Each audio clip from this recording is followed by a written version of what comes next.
Hi, and welcome to our final featured session of the day, a conversation with Glennon Doyle. Glennon is an activist and author of the #1 New York Times best-selling book, Untamed. She is the founder and president of Together Rising, an all-women-led nonprofit organization that is revolutionizing grassroots philanthropy. They've raised over $25 million for women, family, and children in crisis, and most of the donations are just $25. To me, she is courage and authenticity personified, and we are so grateful and humbled to have the opportunity to chat with her. So Glennon, I think we just pretend that we are on stage together in some fantastic location with all these beautiful people in the audience and dive right in. Does that sound good? Yes, although I kind of also would like to pretend I'm on that couch right now behind you with the fireplace. So, okay, couch or stage? Got it. Absolutely. The first row is all yours. So in Untamed, one of the things you talk a lot about is this concept of memos. For people who haven't had a chance to read the book yet, can you share what's a memo and how do they impact our lives? Yeah, I mean, I think that we can talk about memos just as social conditioning, right? So we are all born these sort of wild, unique selves, right? I mean, most of us have a few good years of childhood freedom where we're just all emotion and imagination and intuition, right? And then somewhere along the way, most social scientists consider this to happen between the ages of 7 and 12. We really start to internalize our formal training, our conditioning, right? So like, what would I mean by memos are the memos we would get from, I was a 3rd grade teacher. Okay, so I'll use this, little boys, you're a boy, so you don't cry, you don't show weakness, you don't show, right? You're a girl, so calm it down, right? Don't be overly ambitious. Don't be, bold. Don't smile. Be accommodating, right? Gender conditioning is memos are brutal, but there's so many. I was born a Doyle. I was a football coach's daughter, so it was like, Doyle, suck it up. All right, it's too far from the heart to hurt. I can't tell you how many times I heard that. That was great for my poetic little soul, right? You're a Christian, so this is what you'll believe. You're an American, so this is what you will think. You're straight, you're whatever. It's just all these categories we get put into, and then what happens is we learn that we can have a true self, but we have to have a different self that we show. Right. And that's the splitting. Right? We have our real selves that, by the way, are still all feelings and emotion and intuition no matter what we do. Right. But we have all the masks that we put on so we can fit in these categories. So those are the memos that we live by, and we don't even know unless we're super intentional that we're living by them. Right? Absolutely.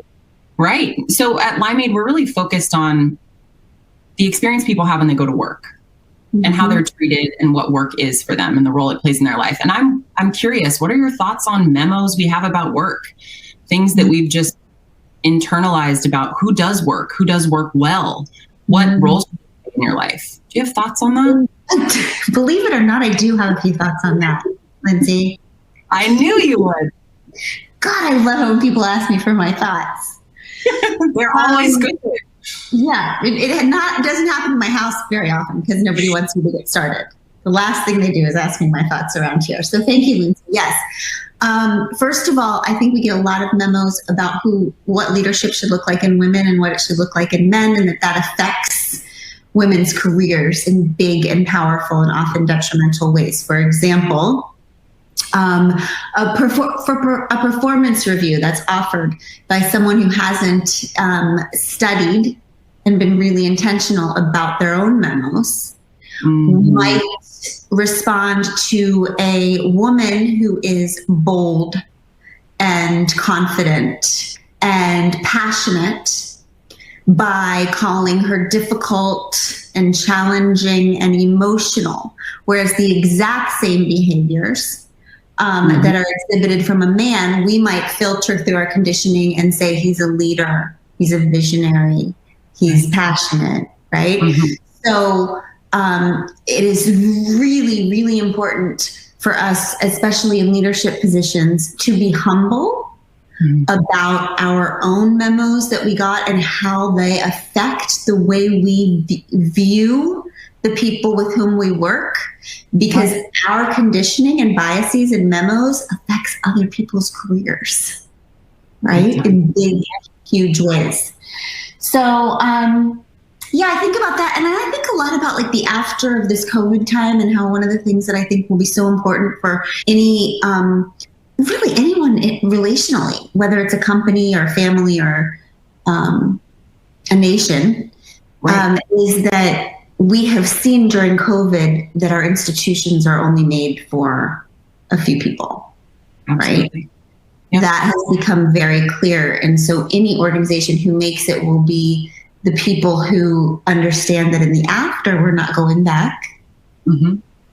We are going to encourage all of the people who were not a part of the building of that old normal to now bring their full selves to the table. Right? So we're going to have to create cultures that encourage creative dissent in ways we haven't before. Yes. And that is going to be the key. And by the way, I think that the interesting thing is, because we're all like, yes, bring your full self to the table. You know, people who, we want women to call out misogyny. We want everybody calling out racism. We want blah, blah. So good. There will be a few bold, brave people who do bring themselves to the table in the after. But the new thing will be that then those people will need to have a net of people around them who have their back when they do. And that's what's been missing. What happens usually is when the few speak up, there's crickets. And we just let them fall. Right. And then we'll get a few emails or texts later, won't we? Yeah.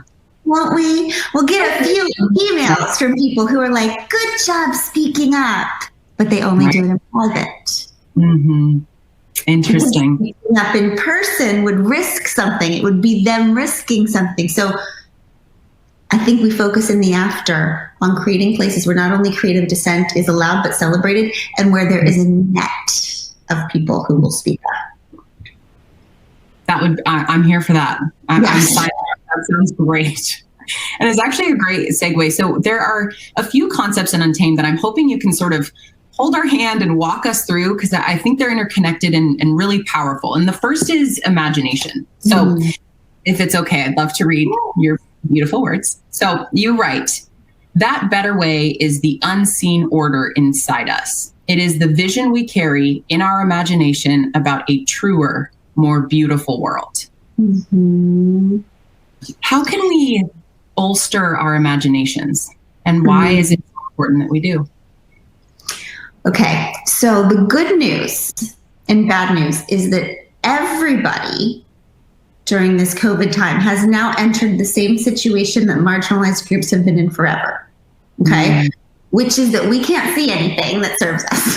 Okay, the reason that nobody can see anything is because there's nothing there, right? It's like this beautiful space where we have let go of the old, but we're like on a trapeze, right? We've let go of the old, but there's nothing to grab onto because we haven't built it yet.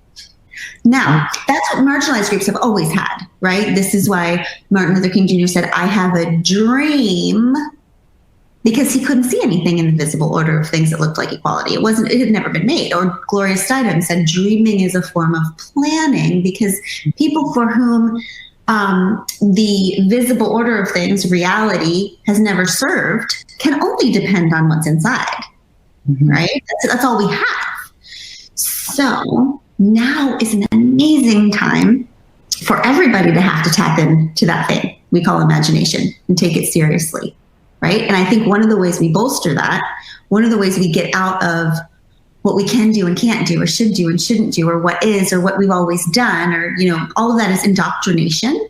Right. The question is, how do we get from indoctrination to imagination? What I think is a beautiful way of building that bridge is when people start making the lists of what can and can't be done, we just stop them and we say, okay, what is the truest, most beautiful company we can imagine?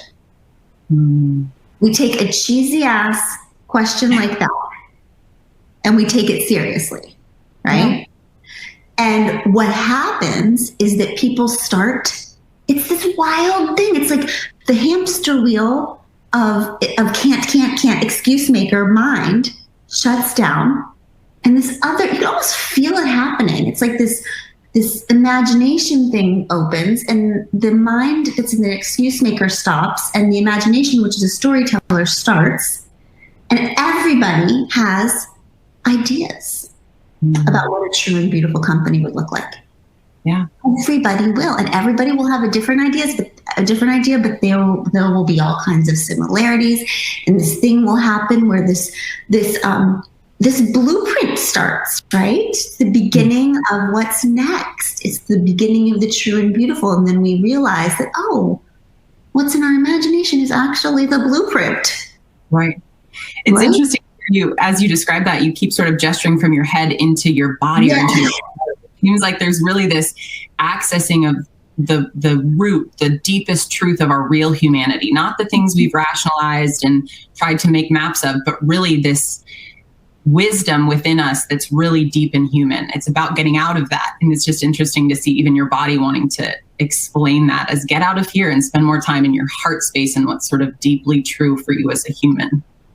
Yeah, and I don't know what, because obviously it's not like really brain and heart, but it feels that way to me. It feels like there's a place to come from, whether it's to our relationships or to ourselves or to our meetings, or that is just more grounded, that is just lower than all of our fears and anxieties, right? It would just be great if in the after we came from that place. And it might mean we move a little bit slower and more intentionally and more carefully. That would be good.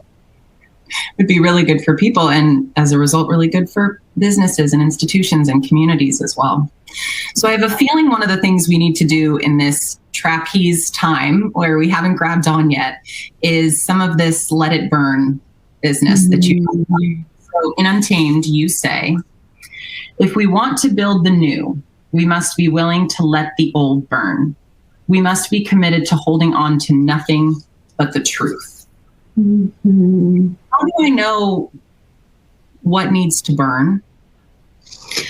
Well, I think one of the ways we know what needs to burn is if the truth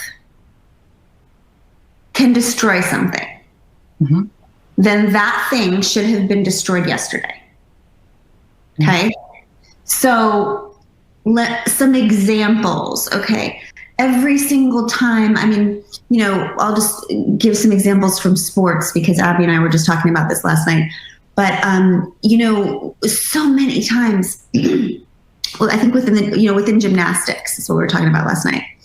All of the abuse that was happening inside of gymnastics, and people were so afraid to say anything because if they said anything, it would destroy the institution, right? It was holding up this idea of an institution above truth, above human beings. Like every time there's any kind of abuse, every time there's any, and by the way, it doesn't have to be the deep, dramatic kind of abuses that we have learned to see on the news. But what I'm talking about is incessant, the kind of dog whistling, racism, all of the kind.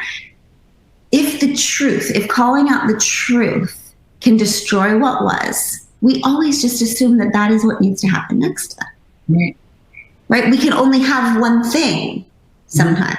And so whether it's our company, whether it's our family, we know how many family, we all have that one family secret, right? That one of our grandmas was like, oh, we just have to protect this one secret and everything will be fine. And that's the thing that destroys it for generations. Right. Not the thing that happened. Yeah. The keeping of the secret. Absolutely. I think there's so much power in the silence in those stories. And letting it burn is about giving voice to those silent stories and saying we're saying it out loud. Because if it being said out loud means that thing can no longer exist, that thing shouldn't exist. It reminds me of that James Baldwin quote about nothing has ever been changed without being faced. Until you're really telling the truth about the past, you're stuck in it because it's deciding the present. That's exactly right. Yeah. It's like when I was little, I had this snow globe that it used to scare the crap out of me because it was pretty, you know, you could shake it up and it was all glittery, but it would, the snow would settle and there was this terrifying red, well, I'm sure it wasn't terrifying, but I was 8, this red dragon at the center of it. Mm-hmm. And so I used to walk into my bedroom and shake it up and just try to keep it shaken up all the time. And I feel like that's how we are, right? Like as people, as families, as institutions, we will do anything to keep the snow going so that we don't have to see the dragons at the center.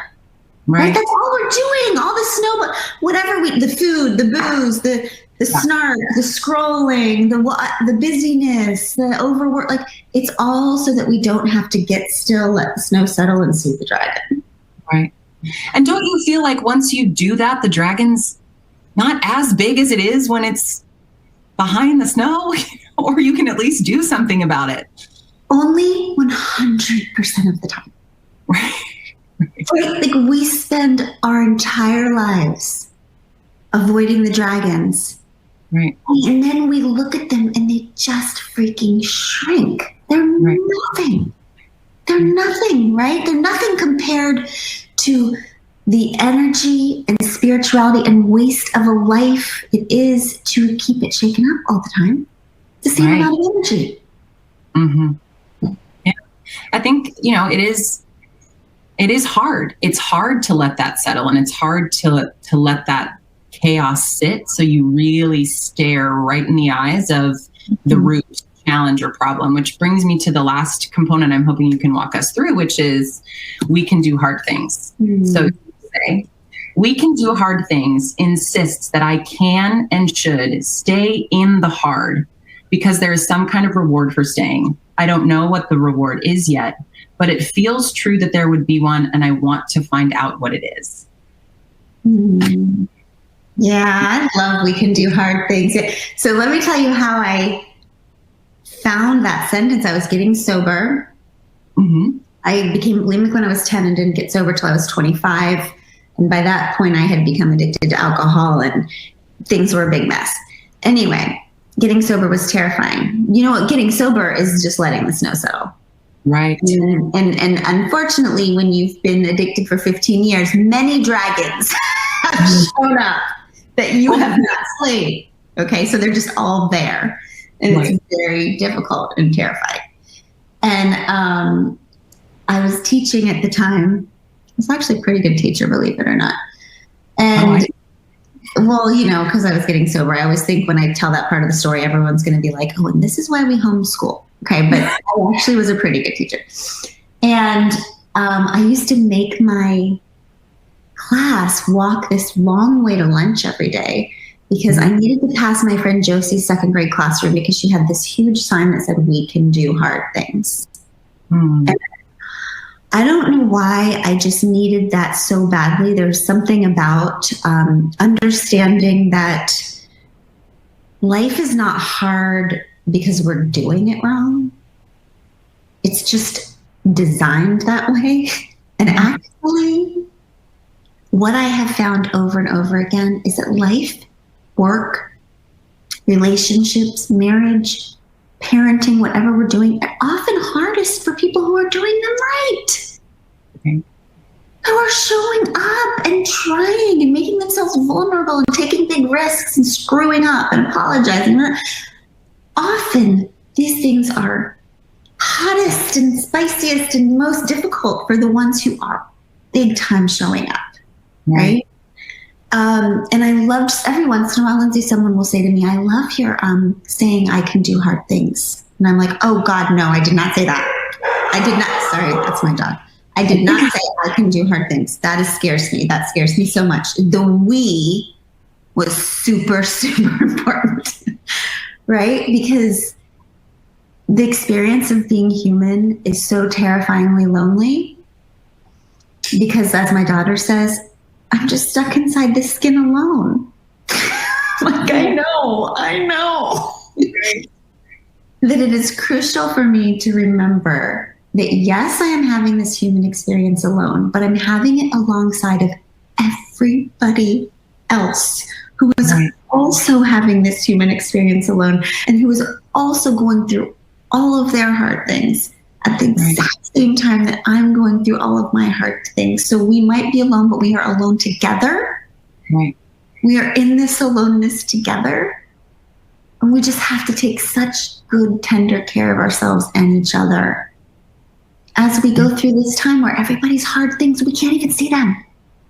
Mm-hmm. It's true. It's so interesting.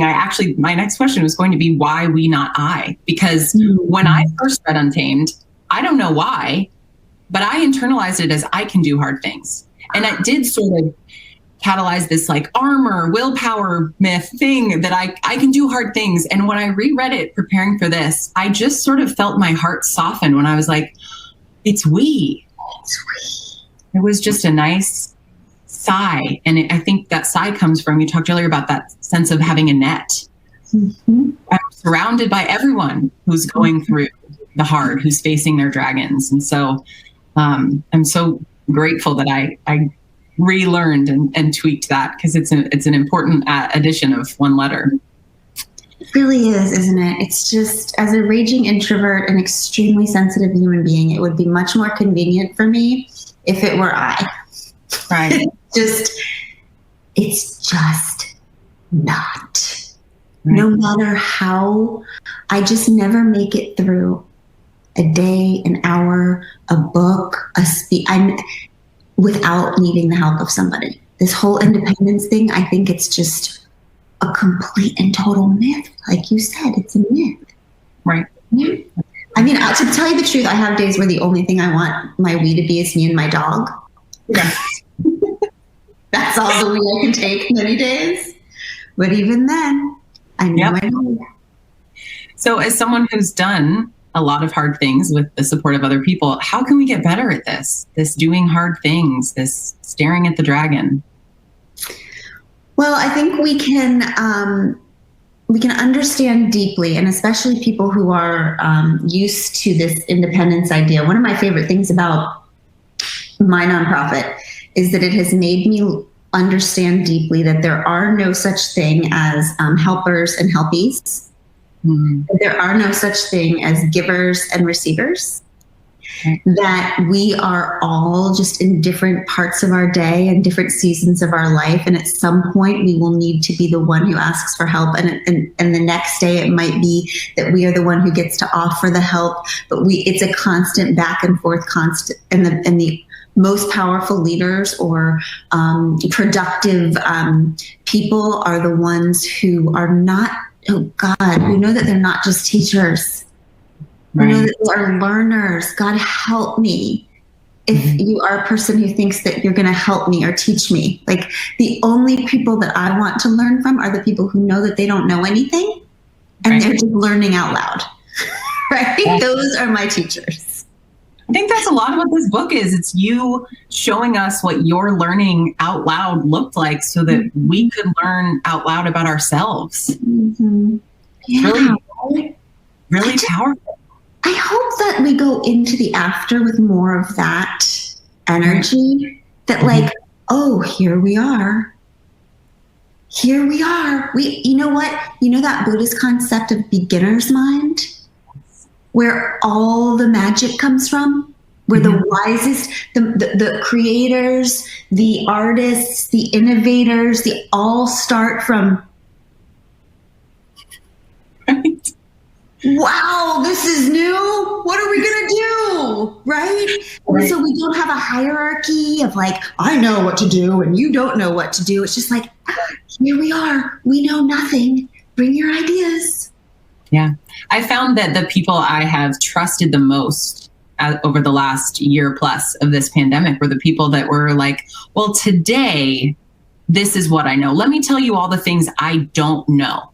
Mm-hmm. And I'll come back as I learn, and I know that this is going to change. Mm-hmm. I just found those people to be so much more human, and I felt safer with them because they were aware of what they didn't know, and they let that be okay.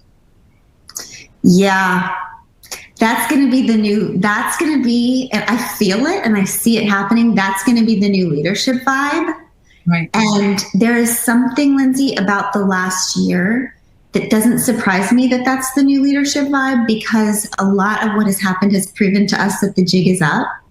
Right. That the people in charge, who we were so sure knew what was going on and would be, they didn't know. Right. There's no Oz behind the curtain, right? We're all freaking Dorothy. All of us. We're all like, oh God, I hope it's in here. Right? So it is going to be, leadership is going to be, the leaders that are respected in the after are going to be the gatherers. Right. The gatherers of imagination, the gatherers of wisdom, the gatherers of, it's not going to be higher. I don't think it's going to be for top, bottom, here I am. It's going to be, there you are. Right. Here we are. Yeah. Mm-hmm. So it's clear not only in Untamed, but in the vein of leadership, it is also very clear in this magic book, well, written by your wife, Abby Wambach, that in your household, there is deep conviction about the power of women. Mm-hmm. What does the truest and most beautiful workplace look like where women can thrive? Okay, I have some ideas about that. You'll be shocked to know. I dream that women will come into the after reclaiming a lot of the things that make us powerful that have been shamed out of us. Okay. For example, emotion. Mm-hmm. Okay. Because we have been convinced that emotion is feminine or something, even though, every single war on earth has been started by an overly emotional man, but that's fine. We'll take that on the chin. Okay. We have kind of created these selves that don't allow us to bring emotion, because then we know that we will be dismissed as hysterical or over emotional or whatever. That's tragic, because what I know about emotion is that the women I know who don't let emotion rule their decisions, but they do use it as a guide and a signal, are the ones who get everything done. So like anger, right? Anger is an emotion that has been denied to women. But anger is what guides us towards what we were meant to change in the world. Right. Or in our relationships, or in our office, right? So the reason why anger has been shamed out of us, or any marginalized group, is because angry people demand change. So of course that's going to be the thing that status quo makes us feel shame about. So that when we feel angry, we just think we have to go to therapy instead of going to the boss, right? Going to the voting booth, or going to the march, or going. So this change of anger becoming something that doesn't signal that something's wrong with me, but might signal that there's something wrong, right, out there, right? So if we reclaim, and by the way, it's not just anger, it's all of those uncomfortable emotions. Heartbreak. Mm-hmm. I can't go there, it'll break my heart. I can't read that, it'll break my heart. Heartbreak is not to be avoided. It's the biggest clue of our lives, right? It's like a red flashing arrow that points us towards what we were meant to change in the world, just like anger. It's like women tell me their two biggest fears: I'm going to die without finding my purpose. I'm going to die without finding my people. Right? People, purpose and connection. At the end of the day, that's all we want. Yep. If you find out what breaks your heart, you go towards the people doing that world-changing work in the world. You find your purpose and you find your people, because there's no bond greater than the bond that happens among people doing the same world-changing work together. So it's like these emotions that have been shamed out of us so that we can be these robotic, are actually what will guide us towards these things we're dying to have. And by the way, our companies need. Because when women honor our emotion, our intuition, our imagination, companies transform and become exactly what the world needs in the next moment. Mm-hmm. So we'll talk about depending on imagination and intuition another time, but I want for women to stop checking that stuff at the door, to bring that. And then I want everybody else to check their own conditioning when we do bring it, mm-hmm. right? And stop being afraid of women who bring emotion to the table and start seeing it the same way they see it in men, which is, whoa, that's leadership, that's passion, that's vision. Yeah, absolutely. Similar to embracing that creative descent, embracing emotions as the breadcrumbs leading us to exactly where we can have an impact that needs to be had. Yeah, I hope we see that. I really hope we consider it visionary in activists. We consider it visionary. We worship it on the news, and then we see it in our boardroom, and we're like, oh my God, oh my God, oh my God, oh my God. Like, no, this is what change looks like. This is what progress looks like. It looks like passion. Mm-hmm. Yeah, absolutely. So it has certainly been a year. A lot has happened. And I'm curious, what do you think it means to be a cheetah or be one of these powerful people who lives in our truth and challenges those memos? What do you think it looks like in 2021? And is it different than it's looked in the past? I think that one of the gifts of this time is that you know that Walt Whitman quote that's like, question everything you've been told. Like, question everything you've been told in every book, in every religion, and dismiss whatever insults your own soul. Okay? Mm-hmm. We don't have time. As a culture, we don't do that. We don't have time for that. We don't take time for that. There's no examination. Mm-hmm. We don't examine what's in here. Right.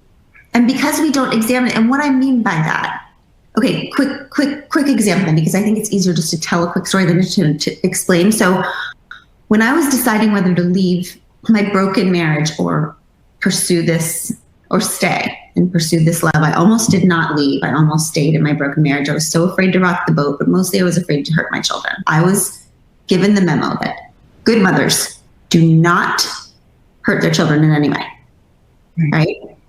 One day I'm watching my daughter get ready and I'm like, oh my God, I'm staying in this broken marriage for her, but would I want this marriage for her? And if I wouldn't want it for her, why am I modeling bad love and calling that good mothering? Like, I'm literally setting a bad example for her and patting myself on the back for it. Why? Because I got a memo along the line that said good mothers are martyrs. You just slowly die and then you call that love. Yeah. And I had never taken the time to dig up that belief that had been planted in my mind by osmosis from, the patriarchal ideas we have in this country, and say, wait, is that mine? Do I believe that? Do I believe that a good mother is a martyr, or do I believe that a mother is a model? Right. What I love for this time is for us to actually think, for us to dig up our beliefs. What does make a strong employee? Is it like just accommodating, just like smiling and nodding, just like not saying anything, just robotically? What makes a good partner? What is self-love? How do I want to be to myself? Mm-hmm. Right? What makes a good citizen of this country? What if we all just actually took some time to think about that, and then to find out if how we're acting on the outside matches up with that, or if how we've been trained, to get back to how we started this conversation, if how we've been trained to act has made us little robots, right, that are matched with the cultural memos we've gotten. Right. Because if we are not intentional and we don't examine them, those are the memos we're living by. Right. I loved when you said, is this mine? Like, do I even want this? Do I want to have this be mine? I think that's a powerful, almost, I'm thinking of the KonMari method, like picking up each of your memos and being like, is this mine? Does this bring me joy? Does this feel good or feel bad? And is this relationship spark joy? Yeah. Yeah. Right. It's like it's that song. Remember that old song that's like, this is not my life. This is not my beautiful life. This is not my, like, you wake up and you're like, wait, did I want any of this? Or was this what I was told to want? Right. Ooh, it's good work. It's good work to do. So, final question. At Limeade, we believe a lot in the importance and power of well-being. We think that needs to be at the heart of the experience that people have when they come to work, that they feel like the place they work cares about them and their well-being and their happiness and their wholeness. Mm-hmm. What's been critical for your well-being over the last year or so? Lindsay, I feel so badly for everyone on earth who has not had a mental health crisis. Okay, I have been was blessed very early with mental health crises. And I'm not even actually joking. What happens to people who hit rock bottom is that we go through all different kinds of programs, but usually some kind of program that teaches us the basics of how to take care of ourselves. Right. Nobody else gets that. I don't know why. I guess we assume people know how to take care of themselves, or we don't care if people take care of themselves, right? But the beauty is when I was getting sober, I learned what I need. I learned that at the end of the day, I don't have to be amazing. I don't have to be perfect. I don't have to do everything right. What I really need to do is not lose my mind. That's it. What I need from me, what my wife needs from me, what my business needs from me most is that I not lose my SHIT. Mm-hmm. That's it, right? And so really when I wake up in the morning, I don't think, how can I be amazing today? I think, what do I need to do today so that I don't lose it? And I take care of myself. Abby, if Abby were here, she would laugh at how much I take care. I do my yoga.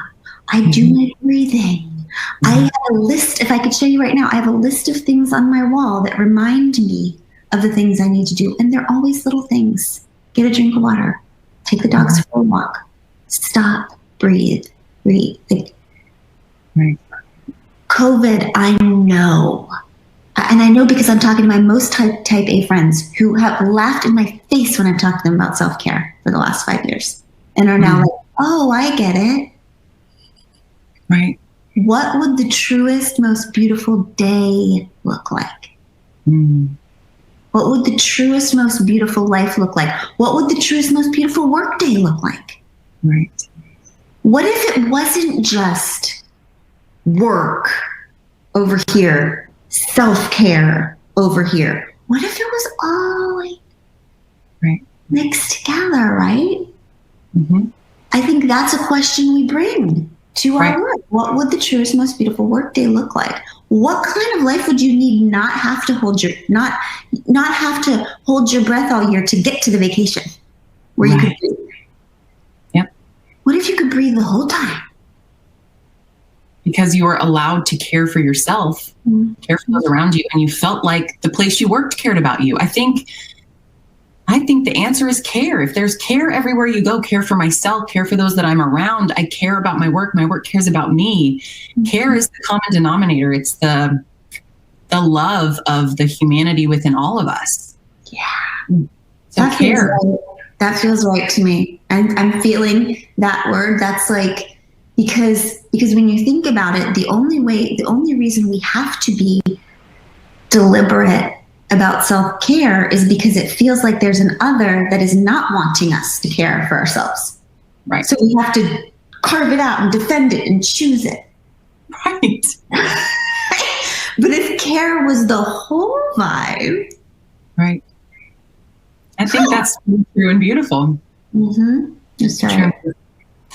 Well, Glennon, my goodness, the words that you share and the courage and generosity of your sharing has made lives better. It's made lives freer and truer and more beautiful. And I just think that's such an incredibly profound gift. I want to thank you so much for that.